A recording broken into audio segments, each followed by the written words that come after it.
네, 우리 국민 300여 명이 넘게 구금되어 있는 조지아주 사태에 대해서 뭔가 새로 진전된 부분은 없는지요?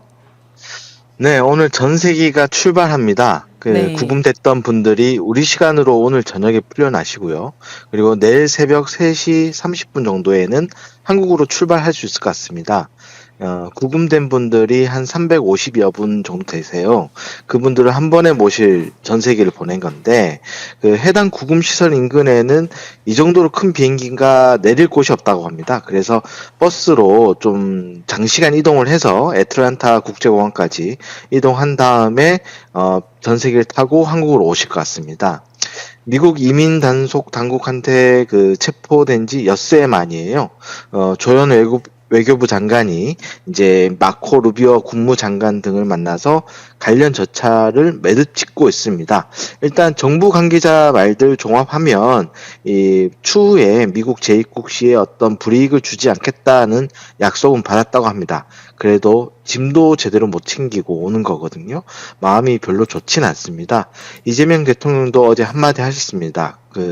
대통령으로서 책임감을 느끼고 한미 양국의 동반 발전을 위해서 이런 부당한 침해가 가해지는 일이 재발되지 않게 해달라고 했습니다. 사실상 미국을 향한 메시지 아닌가 싶었어요.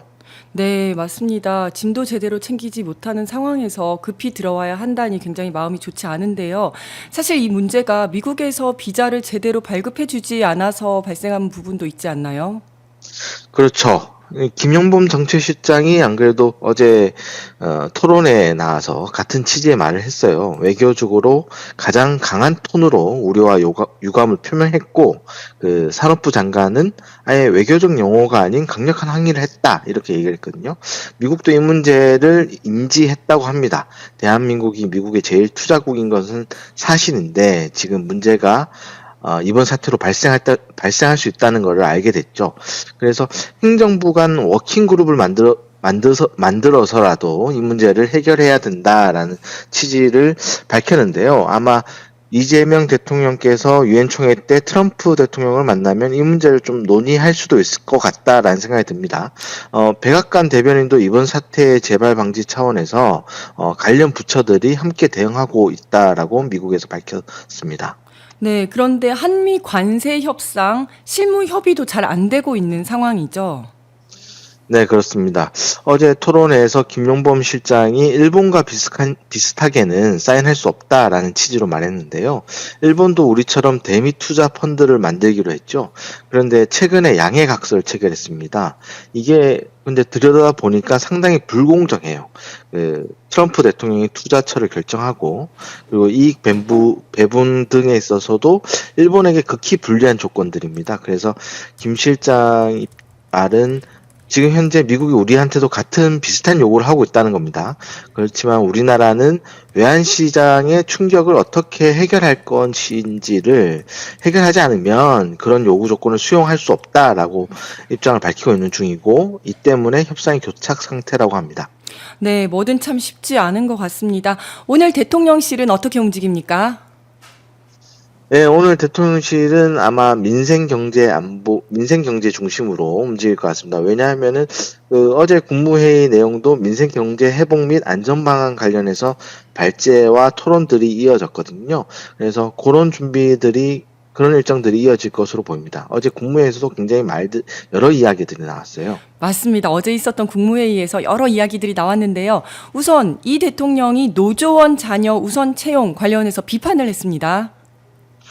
네, 극히 일부 사례지만 최근 노조원 자녀에게 우선 채용권을 부여하자 뭐 이런 얘기들이 있었다라고 불공정의 대명사라고 비판하셨습니다. 그간 산재 예방, 임금 체불 뭐 이런 점을 강조하면서 친노동 행보를 보였던 대통령인데 이번에는 노조의 부당 행위를 지적한 겁니다. 그래서 이런 부분들은 앞서 대통령이 노사 어느 한쪽만 일방적으로 양보할 게 아니라 대화하면서 입장을 서로 조정하자라고 했던 것에 어떤 연속선상이 있다 이렇게 볼 수 있는데요.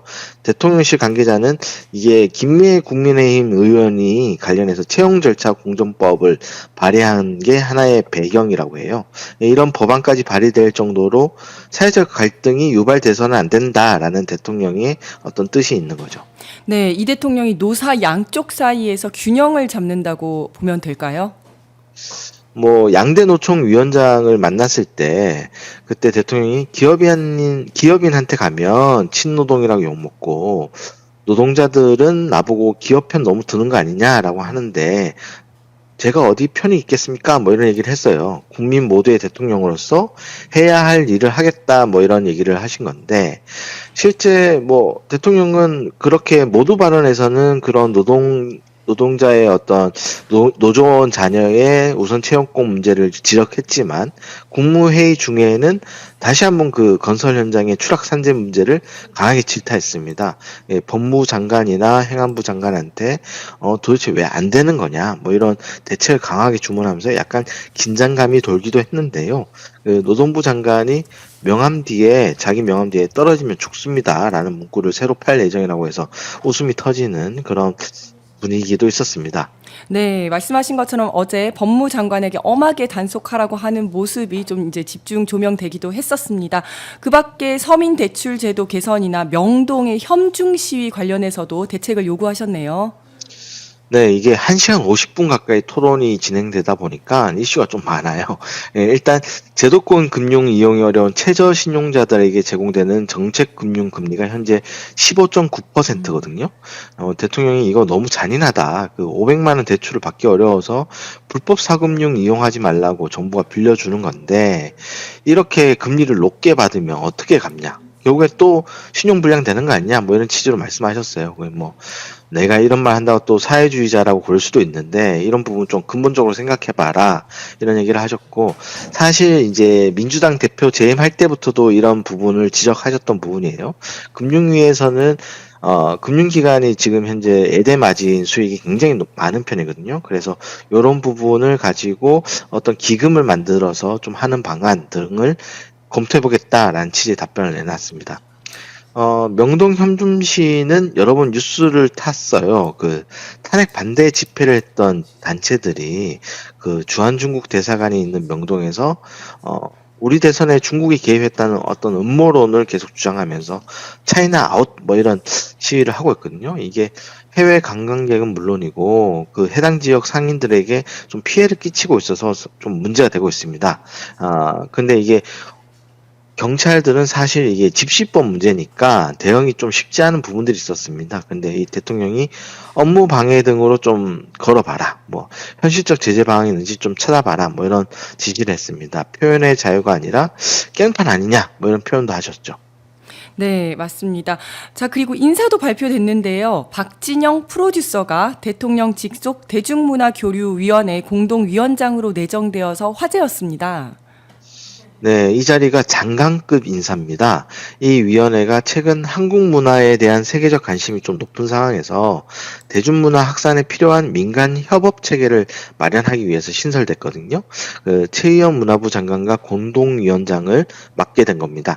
박진영 씨가 현장에 실효적 지원이 가도록 노력하겠다 이런 입장을 밝혔어요. 아마 발탁 과정에 여러 이야기가 있을 것 같은데 일단 강훈식 비서실장이 나중에 밝히겠다 이렇게 얘기했습니다.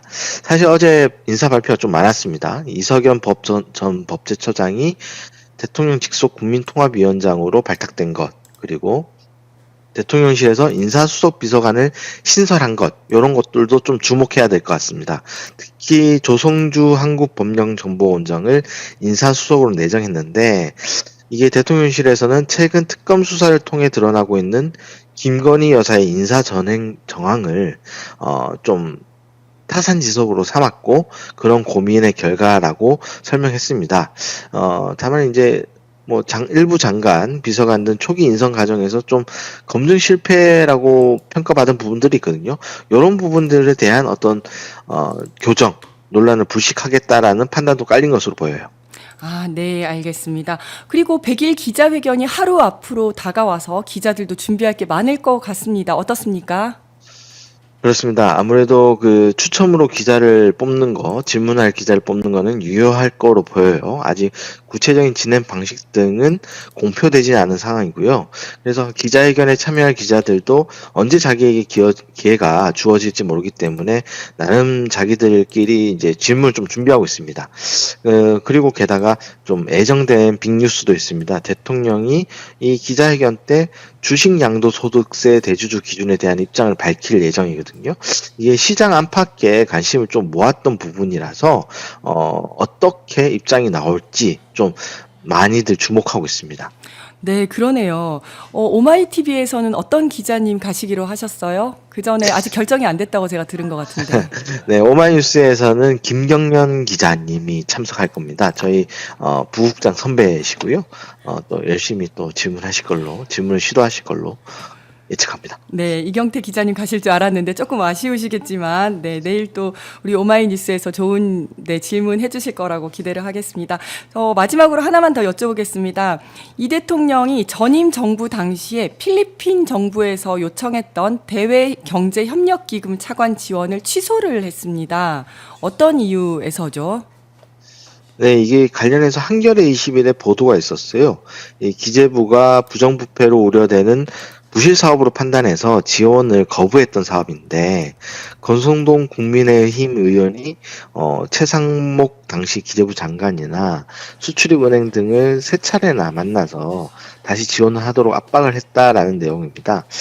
결국에는 이제 기재부가 해당 사업의 타당성 조사 용역 발주를 승인했는데, 이게 전체적으로 한 7천억 정도 되는 사업이었던 것 같아요. 이게 차관 지원 사업이. 그래서 이 보도를 보고 대통령이 절차 중지를 지시했습니다. 물론 이제 권성동 의원은 정적 제거용이다 뭐 이렇게 반발하긴 했거든요. 그런데 이제 기자 입장에서는 이제 대통령이 어떤 탐사 보도라든가 이런 제보 취재를 통해서 결과물을 냈을 때 즉각 반응해주는 이런 피드백 부분에서 참 어떤 효용성을 느낀다 이런 생각이 있습니다. 네, 다행히 예산 지원이 되기 전에 중단이 되어서 예산 낭비를 막을 수 있었던 것 같습니다. 네, 내일 기자회견 준비하시느라 대통령실 출입 기자들도 오늘 바쁜 하루를 보낼 것 같은데요. 오늘 말씀 감사합니다. 네, 감사합니다.